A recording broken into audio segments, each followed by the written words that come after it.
Hello students of class 9.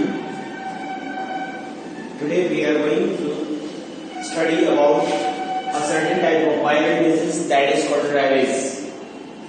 Rabies is also known as hydrophobia. Hydrophobia, it means that fear from water.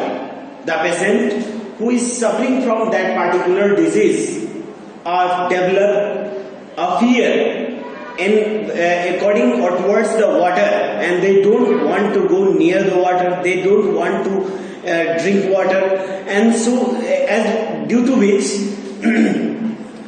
why they do so as they develop a fear from water. कहते हैं कि rabies होगा कैसे? Rabies is actually caused in a patient due to bite of some stray animals. यानी वैसे animals जिसके अंदर rabies का वायरस पहले से है, अगर वो एनिमल किसी को काट लेता है, then this virus is transferred in that person through the saliva of that patient. यानी उस जानवर की काटने से जो सलाइवा किसी पेशेंट के बॉडी के अंदर एंटर करता है, उसी सलाइवा के थ्रू यह वायरस भी उस पेशेंट के अंदर एंटर कर जाता है. ठीक है, तो ये जो रैबीज है यह एक खास तरह के वायरस से कॉज किया जाता है. That virus is called rabies और लाइसा वायरस. यह जिस वायरस से कॉज किया जाता है उसको हम लोग रैबीज वायरस या लाइसा वायरस कहते हैं. Commonly it is spread from person to person due to the bite of some stray animals, some infected animals like dogs, cats, rabbits, squirrels, and some other animals that have the rabies virus in their body, and hence we have to prevent from the bite of this type of animals. Suppose that कि हम prevention लेते हैं, but अगर वो काट लेता है तो फिर क्या होगा? Then we must have to adopt some type of precautions, and then you have to immediately contact with your doctor. अगर आपको कोई काट लेता है इस तरह का एनिमल, तो आपको क्या करना है? फर्स्ट ऑफ ऑल कुछ टाइप ऑफ फर्स्ट एड को आपको अडॉप्ट करना है, और फर्स्ट एड को अडॉप्ट करने के बाद you must have to contact with your doctor. आपको अपने डॉक्टर से डेफिनेटली कांटेक्ट करना चाहिए, and the doctor that has suggested you the precautions and the medicines you must have to take. And the next is that there some type of viruses also are along with transferred from one person to another. अगर कोई patient या virus containing patient जो कि इस particular disease से सफर कर रहा है, वह भी अगर किसी को काट लेता है, ध्यान में रखना है कि अगर किसी को रैबीज है और वह भी पेशेंट भी किसी को अगर काट लेता है, तो वह भी रेबिटाइटिस को ट्रांसफर कर सकता है थ्रू देयर सलाइवा. यानी वह अपने सलाइवा के थ्रू उस डिजीज को किसी भी बॉडी में ट्रांसफर कर सकता है. तो there is a question rise there कि how do we identify this type of stray animals, this type of animals having this type of virus. Some type of symptoms are commonly present in that type of organisms. First of all, and the most common symptom is that the patient is fear from the water. यानी वह patient जो होगा वह water से यानी पानी से डरता होगा. And some common symptoms that are present in that patient are headache, यानी उसको सर में दर्द होगा. Painful contraction of muscles, यानी उसके मसल्स में कॉन्ट्रैक्शन होगा, और कॉन्ट्रैक्शन के साथ उसे बहुत ज्यादा पेन होगा. Contraction and relaxation are the two phases of the movement of muscles. यानी हमारे मसल्स के दो फेजेस होते हैं, एक कॉन्ट्रैक्शन और दूसरा रिलैक्सेशन. कॉन्ट्रैक्शन का मतलब होता है सिकुड़ना, तो उसके मसल्स सिकुड़ेंगे और उसमें पेन होगा. एंड द थ्रोट बिकम्स शोर, उसका गला सूज सकता है. And this due to the sore in throat, the patient feels difficulty in ingestion even liquid. यानी अगर उसके गले में सूजन होगा तो वह पेशेंट लिक्विड फूड को भी इंगेट नहीं कर सकता. And that is the common symptom, and that we can recognise. Next is that the patient is performing excessive salivation, यानी अगर वह रेबीज का पेशेंट है तो वह एक्सेसिव सैलिवेशन करेगा। जैसे आप देखते होंगे गर्मी के मौसम में कुत्ते क्या करते हैं, जीभ निकालते हैं और जीभ निकालकर उससे सलाइवा को सेक्रेट करते रहते हैं। सलाइवा उनकी जीभ से क्या होता है, टपकता रहता है। लेकिन वो तो केवल गर्मी में ना, वो हमेशा एक्सेसिव सैलिवेशन करेंगे, यानी उनके अगल बगल से लार क्या होगा, टपकता रहेगा, सलाइवा टपकता रहता है। And that is also common to identify the patient. So you must have to try to keep away yourself from that type of patient. इसके बाद कुछ another वे हैं, कुछ another precautions हैं जिसे आप ले सकते हैं।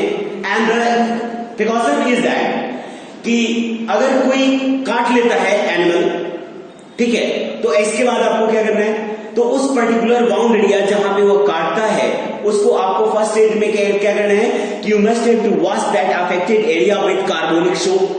कार्बोनिक सोप से आपको उस एरिया को वॉश करना है अच्छी तरह से। उसके बाद आपको कोई एंटीसेप्टिक है, उस एंटीसेप्टिक को आप वहां पर अप्लाई कर सकते हो। And then after that first aid you must have to contact with your doctor, आपको अपने डॉक्टर से कांटेक्ट करना है। नेक्स्ट इज है कि जो स्ट्रे एनिमल्स या ऐसे एनिमल्स जिसको लोग पालते हैं उनको इम्यूनाइज किया जाना चाहिए, यानी उन्हें एंटी रेबीज वैक्सीन पहले ही प्रोवाइड कर देनी चाहिए। And each and every certain duration of time, और सर्टेन ड्यूरेशन ऑफ टाइम क्या है, तो आप जो है वो डॉक्टर से कांटेक्ट करें और पता कर लें, ठीक है ना, वेटनरी डॉक्टर से, वो बता देंगे कि ये जो है आपको अपने एनिमल्स को, पेट एनिमल्स को इम्यूनाइजेशन कितने टाइम और पीरियड के बाद करना है। अगर आपको लगता है कि आपके एरिया में कोई ऐसा डॉग है, कोई ऐसा एनिमल है that consists or that have the some type of symptoms that proved that the animal is suffering from rabies, then you must have to kill. आपके पास एक ही ऑप्शन है कि उस जानवर को क्या करना है, मार देना चाहिए, ठीक है।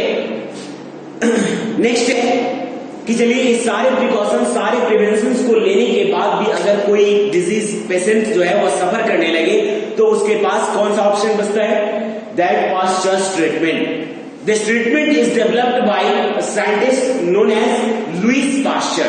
लुईस पास्चर ने बहुत सारे सिस्टम्स डेवलप किए हैं, है ना, और उसमें से एक है फूड प्रिजर्वेशन सिस्टम, और second Pasteur's treatment is applied to the patient who is suffering from rabies. इसमें क्या करना है कि इस पेशेंट को जो सफर कर रहा है, जिसको काट लिया कुत्ते ने, जिसको स्ट्रे एनिमल्स ने या रैबिड एनिमल्स ने काट लिया, उसको एक सर्टेन इंटरवल ऑफ टाइम में आपको 7 इंजेक्शंस प्रोवाइड करने। पहले जो है वो 14 इंजेक्शंस थे, but currently it is only 7 injections that provided to the patient, ठीक है ना। And the first injection provided to that patient for on first day on which the dog has bite or the animal has to bite the particular person, and the next is the second injection provided to the third is 7th day, fourth is 14th day, fifth is 13th day, and इस तरह से कुल मिलाकर injection उसको provide करना है इसी तरह के डेज ऑफ इंटरवल में, ठीक है, और आप उस पर्सन को क्योर कर सकते हैं, उसको बचा सकते हैं, ठीक है। और इसमें कौन सा इंजेक्शन मेनली प्रोवाइडेड होता है, तो इसमें 2 इंजेक्शन कॉमनली आपको मार्केट में मिल जाते हैं। एक है आपका वैक्सीन और दूसरा है रेबीपोर्ट। ये 2 इंजेक्शन मार्केट में कॉमनली मिलते हैं, लेकिन ध्यान रखना है कि ऐसे इंजेक्शन लेने से पहले जो भी आपको वैक्सीन ले रहे हैं वह देखें कि वह पर्टिकुलरली उसको ठंडा करके रखा गया है या नहीं, कोल्ड ट्रीटमेंट में है वो वैक्सीन या नहीं। अगर वो कोल्ड ट्रीटमेंट में नहीं है तो you won't have to use that vaccine because that becomes completely useless. इसलिए उसके कोल्ड चेन को टूटना नहीं चाहिए। तो इस तरह से आप उस पेशेंट को ट्रीट करवा सकते हैं, ठीक है। But before treatment I inform you that कि बिफोर ट्रीटमेंट आपको इंश्योर करना है कि उस पर्सन को किसी स्ट्रे एनिमल्स ने बाइट किया है या ऐसे पर्सन ने बाइट किया है जो कि रेबीज डिजीज से सफर कर रहा है। अदरवाइज इस तरह के वैक्सीन कभी कभी ऐसा नहीं होता है कि अपोज बिहेव करते हैं, आपको साइड इफेक्ट भी देखने को मिलता है। इसमें बहुत सारे गॉबलेट डिजीज आ जाती है जो इस वैक्सीन के बिना मतलब अगर किसी को दे दिया जाए इस तरह के वैक्सीन तो इस तरह की डिजीज उसमें हो सकती है। तो आपने देखा कि इस हाइड्रोफोबिया का मतलब हो गया कि फियर फ्रॉम वाटर। फोबिया का मतलब ये होता है फियर। फोबिया का मतलब क्या हो गया? फियर। और फियर बहुत सारे लोगों को अनदर चीज से होता है। और इस डिजीज से सफर कर रहे पेशेंट को वाटर से फियर हो जाता है, डर हो जाता है, और इसी को हम लोग कहते हैं हाइड्रोफोबिया। ठीक है, तो इस तरह आपने देखा कि रेबीज के पेशेंट को किस तरह से ट्रीट करना है। रेबीज का patient, next disease is AIDS. ठीक है, and in next class we are going to study about the AIDS, how do it created or generated in our body, how do the virus or the particular type of pathogens entered in our body, and what happen when it enters in our body, हम लोग next class में discuss करेंगे। Okay students, thank you.